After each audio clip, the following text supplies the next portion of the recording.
नमस्कार, the news की खास बातचीत कार्यक्रम में आपका स्वागत है। पूरा विश्व 8 मार्च को महिला अंतर्राष्ट्रीय दिवस मनाते हैं। इसी खास मौके पर महिला दिवस पर बातचीत करने के लिए हमारे साथ छत्तीसगढ़ महिला राज्य आयोग की अध्यक्ष किरणमयी नायक हमारे साथ हैं। हम बात करेंगे इनके जीवन के परिचय बारे में, जानेंगे वही इनकी शिक्षा दीक्षा कहाँ हुई और कैसे आपने राजनीति में कदम रखा, ये सब तमाम हम बातचीत करेंगे। साथ ही साथ हम पहले मैडम कार्यक्रम में आपका स्वागत है। नमस्कार, धन्यवाद और आप सभी को अंतर्राष्ट्रीय महिला दिवस की बहुत बहुत बधाई और शुभकामनाएं। मैडम, आपकी निवास स्थान, जन्मस्थली और प्रारंभिक शिक्षा दीक्षा कहाँ हुई?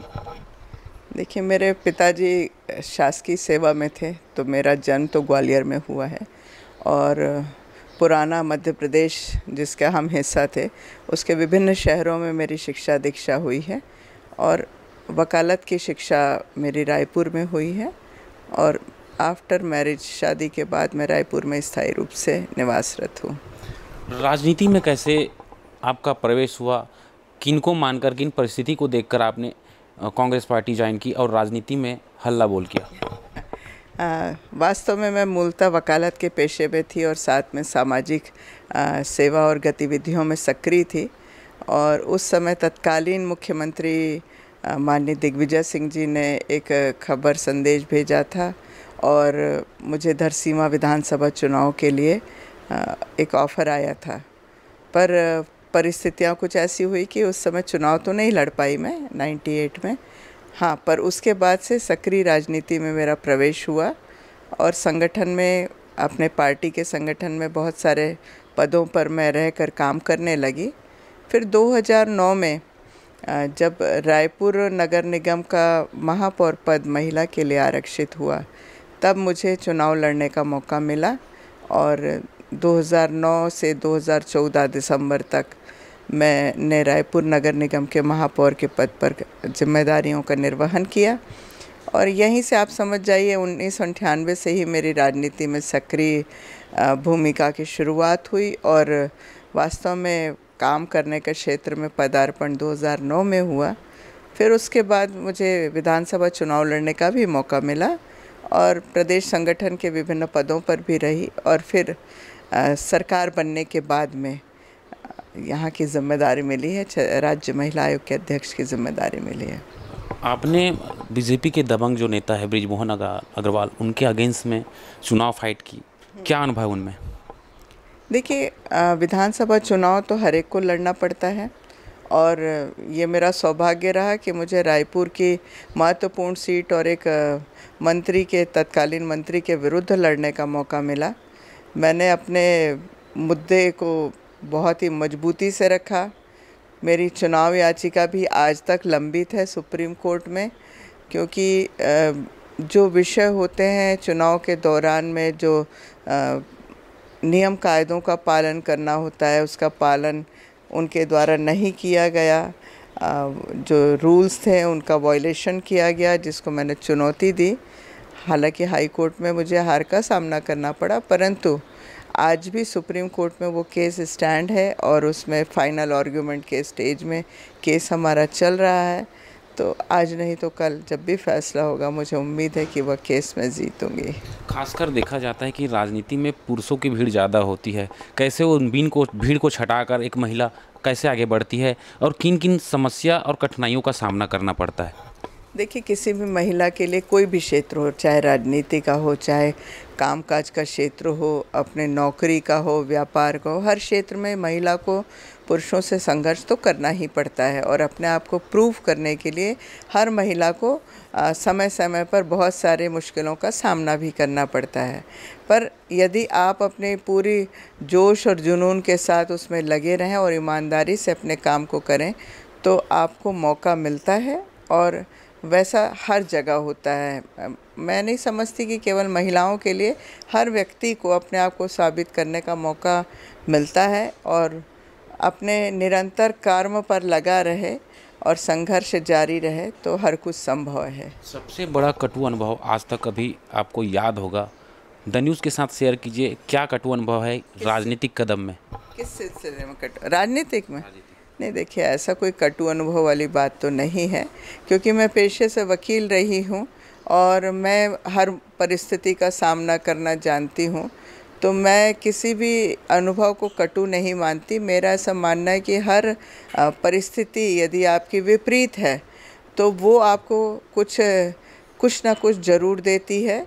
भले आप उस परिस्थितियों में उस समय हारें, परंतु आपको एक अनुभव सीखने को मिलता है। इसलिए ऐसा कोई कटु अनुभव वाली बात तो मैं नहीं मानती। मेरे लिए हर अनुभव एक प्लस पॉइंट होता है। लगातार बताया जा रहा है सूत्रों के साथ कि प्रदेश में लगभग 10,000 जो बच्चियां हैं, महिलाएं हैं, वो गायब हैं। महिला आयोग इस पर क्या आगे संज्ञान लेगी ताकि महिलाओं के ऊपर अत्याचार न हो? देखिए, बच्चियों के जो गायब होने वाले आंकड़े हैं, ये अभी तो ऐसा नहीं है कि 10,000 बच्चियां हैं।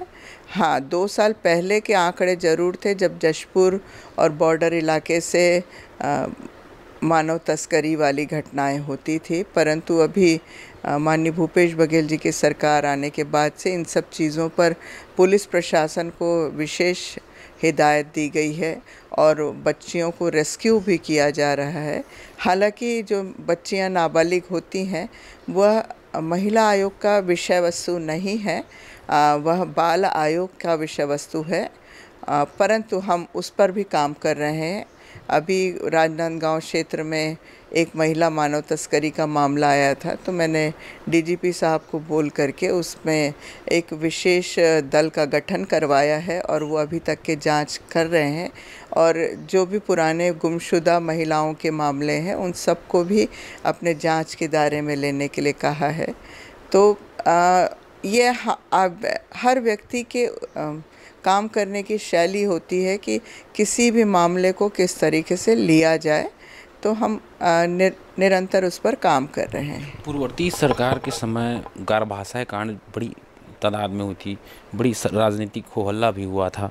तो ऐसा कांड ना हो, और उन कांड में जो महिलाएं हैं जिनका गर्भाशय निकाला गया, कई का मृत्यु भी हो चुकी है, कई जने का, तो क्या आगे महिला आयोग इन पे संज्ञान लेगी? नहीं, देखिए, ये जो मामले होते हैं और जिस पे जांच कमेटियों के गठन हो चुके होते हैं पुराने मामले, उनको खोदने का काम हम नहीं करते हैं। ऐसे में तो होगा ये कि हम अभी नए कार्यकाल में सारे पुराने मामलों को उखाड़ते रहें और खुरेदते रहें, तो उसमें तो समय ही नष्ट होता है, क्योंकि उन सब चीज़ों में अलग अलग समय में जांच कमेटियां गठन हो चुकी हैं और काम हो रहे हैं। हम ये कोशिश करते हैं कि अभी वर्तमान समय में ऐसा कोई भी गंभीर मामला यदि होता है तो ऐसी स्थिति में महिला आयोग उस पर तुरंत एक्शन लेता है। हम किसी मामले में पुलिस ने कार्रवाई शुरू भी कर ली है तो भी हम उस पर स्वतः संज्ञान लेके भी कार्रवाई करते हैं। जैसा भी पिछले दिनों बिलासपुर में उज्ज्वला होम्स का मामले की जानकारी आई थी, पुलिस ने एक्शन लिया था, परंतु हमने जा कर के वहाँ पर महिलाओं से बातचीत भी किया और उनको स्वतः संज्ञान में लेकर के आयोग के दायरे में लेकर के भी आए और उनकी सतत निगरानी भी करते हैं। तो ये सुओ मोटो जो पावर है आयोग के पास में, उसका हम भरपूर उपयोग करते हैं कि हमारे इस कार्यकाल में कोई भी इस तरीके के गंभीर घटना न होने पाए। और यदि किसी भी एक महिला के साथ भी यदि कोई घटना दुर्घटना होती है तो हम उस पर तुरंत स्वतः संज्ञान लेते हैं। राज्य सरकार महिलाओं को आगे बढ़ाने के लिए बहुत सारी योजनाएं जो चला जा रही, आपकी नज़र में आप कैसे देखते हैं? देखिए, राज्य सरकार का एक काम होता है कि महिला बाल विकास विभाग के माध्यम से बहुत सारी योजनाएं होती है, जिसमें माताओं को, बहनों को, बच्चियों को, बच्चों के लिए भी बहुत सारी योजनाएं होती हैं। इस बार तो माननीय मुख्यमंत्री जी ने वो बजट का नाम ही चाइल्ड बजट कर दिया है, क्योंकि अलग अलग विभाग जो हैं वो उसी एक काम के लिए, कभी स्कूल शिक्षा विभाग काम करता है, कभी महिला बाल विकास करता है, कभी और कोई विभाग काम करता है। तो ये राज्य सरकार संवेदनशीलता के साथ में सारे चीज़ों को क्लब कर दे रही है, ताकि जो राशि का खर्च होना है वो संयुक्त भागीदारी से उस पर काम हो और किसी भी तरीके से कोई भी व्यक्ति अछूता न रह जाए, हर व्यक्ति की समस्या का समाधान किया जा सके। छत्तीसगढ़ में अक्सर देखा गया है महिलाओं के ऊपर टोनी का आरोप, उत्पीड़न का जो समस्या सामने आती है, तो आने वाला समय में ऐसा जागरूकता अभियान लाया जाए या फिर ऐसा कोई प्लानिंग बनाया जाए आपकी तरफ से, आपके विभाग की तरफ से या राज्य सरकार की तरफ से, ताकि महिलाओं को ये कष्ट न हो और टोनी प्रताड़ना के मामले में उनको प्रताड़ना न झेलना पड़े? देखिए, अभी तो टोनी प्रताड़ना के मामले नहीं के बराबर हैं, और आयोग की तरफ से हम, यदि कोई भी एक महिला भी शिकायत करती है कि टोनी के कारण मुझे तंग कर रहे हैं, तो हम सुनवाई भी करते हैं। और कई मामले ऐसे हुए हैं कि केवल पुरुषों का बचाव करने के लिए झूठे मामले भी लाए गए हैं महिला आयोग के सामने में, जहां पर किसी दहेज प्रताड़ना के मामले से बचने के लिए सास ससुर को टोनी कहती है बहू, इस तरीके की भी शिकायतें आई हैं। परंतु हकीकत में टोनी के मामले अभी तक तो मेरे संज्ञान में नहीं आए हैं। हम महिला आयोग की तरफ से अवेयरनेस के हम ब्रोशर पॉम्पलेट का वितरण करते हैं। जहाँ भी हमारे कार्यक्रम होते हैं वहाँ मीडिया के माध्यम से भी हम सब चीज़ों की जानकारी देते हैं। और अभी हमारे तैयारी चल रही है कि आने वाले साल में हम महिला आयोग का विस्तार हर ज़िले के कोने कोने तक लेकर के जाएं, और उसमें हम उन सब चीज़ों की जानकारी भी देंगे। महिला दिवस विशेष है। महिला दिवस के अवसर पर आप प्रदेश और देश की जनता को क्या संदेश देना चाहेंगे? महिला दिवस के अवसर पर सर्वप्रथम मैं सभी को बहुत बहुत बधाई देना चाहती हूँ। हम हमेशा ऐसा कह देते हैं कि महिला दिवस की बधाई केवल महिलाओं को, पर नहीं, हमारे इस महिला दिवस की बधाई हर व्यक्ति को, क्योंकि हर व्यक्ति में उसके माता और पिता दोनों का अंश होता है। तो हर व्यक्ति में एक महिला का अंश होता है, चाहे वह पुरुष हो चाहे वह महिला, दोनों में नर और नारी का अंश समान होता है। मैं सभी भाइयों से अपील करूंगी कि वह अपने घर में अपने बच्चों को बचपन से ऐसे संस्कार दें कि वह महिलाओं की इज़्ज़त करें और महिलाओं को सम्मान दें। ऐसा ही करके हम अपने परिवार, समाज और प्रदेश में महिलाओं के प्रति अपराधों को रोक सकते हैं। और महिलाओं से कहना चाहती हूँ कि वह अपने आप को प्यार करना शुरू करें, अपना ध्यान रखना शुरू करें, अपनी सेहत का भी ध्यान रखें, अपनी खुशियों का भी ध्यान रखें। परंतु कभी भी अपनी सेहत और अपने खुशी को नज़रअंदाज आप करते हैं तो उस दिन से आपकी समस्याओं की शुरुआत होती है। इसलिए हमेशा खुश रहें, स्वस्थ रहें, मस्त रहें। वही फिर बात है, महिलाओं को राजनीति में आगे बढ़ाने के लिए केंद्र लेवल की राजनीति हो या फिर स्टेट लेवल, एक आरक्षण किया गया था 33%, क्योंकि देश की आधी आबादी महिला है। तो क्यों ना इनको 50-50 आरक्षण मिलना चाहिए? इसमें आपका क्या निजी राय है? देखिए, निश्चित रूप से आरक्षण का लाभ हमको भी मिला, हम भी आरक्षण के माध्यम से आए हैं। परंतु केंद्र की वर्तमान जो एनडीए सरकार है, यह इस आरक्षण के नियम का पालन नहीं करना चाहती और वह इस कानून को बनाना नहीं चाहती है। हमारी यूपीए गवर्नमेंट ने इस कानून को एक सदन से पास कर दिया है और बहुमत नहीं होने के कारण उस समय पूरा कानून नहीं बन पाया था। परंतु वर्तमान सरकार उसको पूरा नहीं कर रही है।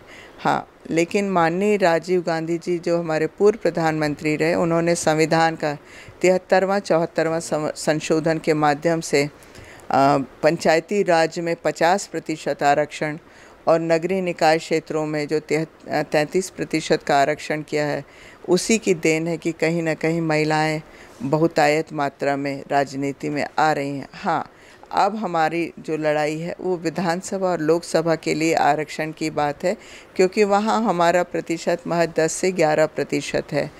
जब तक महिलाओं की भागीदारी राजनीति में नहीं बढ़ाई जाएगी, तब तक समाज में महिलाओं के प्रति होने वाले अपराधों को और महिलाओं के आगे बढ़ोतरी के लिए वास्तव में काम करना मुश्किल है। ये तो थी हमारी खास बातचीत अंतर्राष्ट्रीय महिला दिवस के अवसर पर। द न्यूज़ की तरफ से आम जनता को महिला दिवस की ढेर सारी शुभकामनाएं। मेरे सहयोगी दिनेश राव के साथ मैं तिलक देवांगन, द न्यूज़, रायपुर।